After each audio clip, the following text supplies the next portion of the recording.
Hello guys, mini update lang tayo sa mga accessories na dinagdag natin. So as you can see, dito muna tayo sa likod. Ano lang naman to, mga wireless charging. So sa likod, nag-wireless pad na tayo. So ganyan yung itsura niya.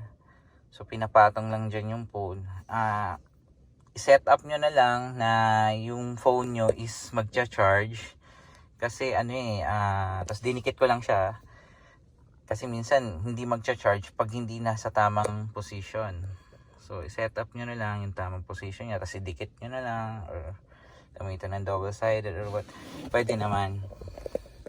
Dito tayo sa harap. Ganun din dito. Ito, mga wireless charging pad din yan. Pero this time, para na siya, ginagamit ko lang siya for navigation. Pwede mong ilagay dyan yung phone mo. Kasi sometimes, yung mga passenger natin nanonood ng Netflix. So, sila lang guys dapat manood. Then, yan, dyan na lang ako nag-Waze. Dyan ko na lang nilalagay yung phone ko. Dyan ako nag-charge. Dyan din ako nag-Waze. Para hindi na ako sa monitor nag-Waze.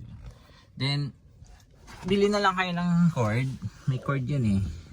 Bili na lang kayo mas mahabang cord. Tapos padaanin nyo na lang dito sa baba. Yan, ganyan din. Ganyan setup. Normally. Padaanin nyo na lang. Tapos lagay nyo rito. Yan, palabas dyan. Tapos, eto guys, as you can see, bumili na rin ako ng car inverter. Car inverter. Yan, ganyan siya. Diyan ko na sinasaksak lahat. So, nandyan na yung dalawang wireless charging sa harap. Tapos yung ilaw na, yan, may ilaw na konti. Diyan ko na sinasaksak. At the same time, may cord na charger din. Yan. Kung may dala kang laptop, pwede mo rin isaksak dyan. Pero, recommended siguro 120 watts. Yan, mga ganun lang. Huwag yung mga masyadong matataas yung voltage. Kasi syempre hindi naman to kumbaga limited lang naman yung volts niya. Ganun lang siya guys. Tapos dito ko na rin nilagay yung Carling kit ko. Yan. Ganyan yung setup niya. Yan. Yun lang guys. Thank you. Guys, anong panlinis yun ng sasakyan? Sa akin kasi since naka-PPF ako, ang ginamit ko ito Glass FX. Yan yung ginagamit ko. Ito yung pinaka halimbawa nagpa-car wash ka, ito yung unang gagamitin ko. Ito yung ginagamit ko. Then pinapatungan ko na lang siya nitong nano slick. Kasi ito hydrophobic, so makapit siya. So tumatagal daw to ng 45 days. Pero usually kasi hindi ako nagpapa-car wash eh. Punas lang. Punas lang. Since naka PPF naman, punas lang. So far wala namang gastos. Ito pa ba? And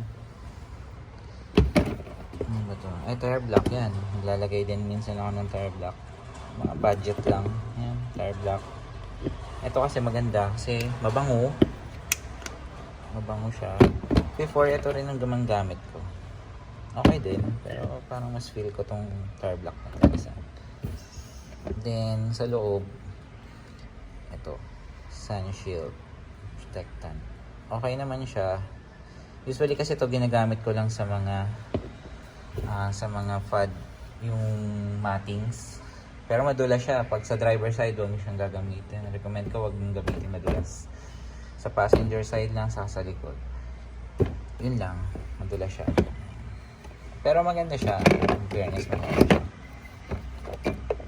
Then, sa glass naman, pag sa salamin, nagwa-water remover muna ako. Ito ginagamit ko. Watermarks remover. Tanggal. Kala ko nga walang watermarks yung, syempre bago, diba? Pero meron pala. At paano meron.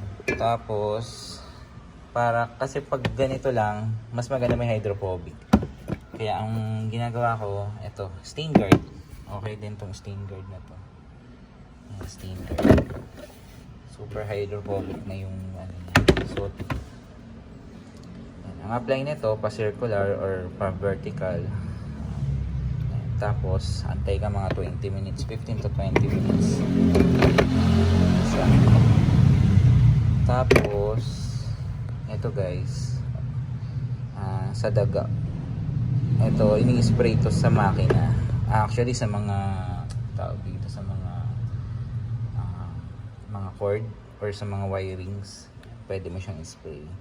Actually, hindi ko pa na-try kung effective. Sana huwag ko matry. Sana walang daga. Yan. Pero, tingin ko, sana okay. Then, nung nagpa-PMS ako, meron natirang silicone spray. Eto guys, hindi ko sure pero DIY ko siya. Nilagay ko siya sa mga plastic, saka sa mga rubber. Mga ganito. Pinahid ko lang. Siguro pang protectant lang. Saka sa makina, dun sa mga plastic. Sana lumanag. Tingin ko naman, yun lang, sayang diba? Usually kasi ni-spray to sa mga yung mga hinge siguro, sa mga rubber na, yung mga, saan nila ni-spray. Pero ito, binayaran mo to kasi guys, nung nagpa-PMS So, sobra siya. Sayang. Yun lang. Tapos, ano pa ba? Ito. Kaya lang, wala na. Ito, nilagay ko to. Ayan, nilagyan ko na ng tubig Pinalitan ko yung wiper glass, Ayan. Ito nilagay ko, wiper bead glass. So, hindi ko pa naman na-try yung niya. Pero, tingin ko okay naman. Tingin ko lang Pero mas maganda i-try niyo muna guys. So far so good naman. Hindi ako kasi masyado nagpapa-car wash. Ginagawa ko lang. Halimbawa umulan. Kaya punasan. Para walang watermarks. Kung hindi, di okay lang naman. Kasi may protection ka naman.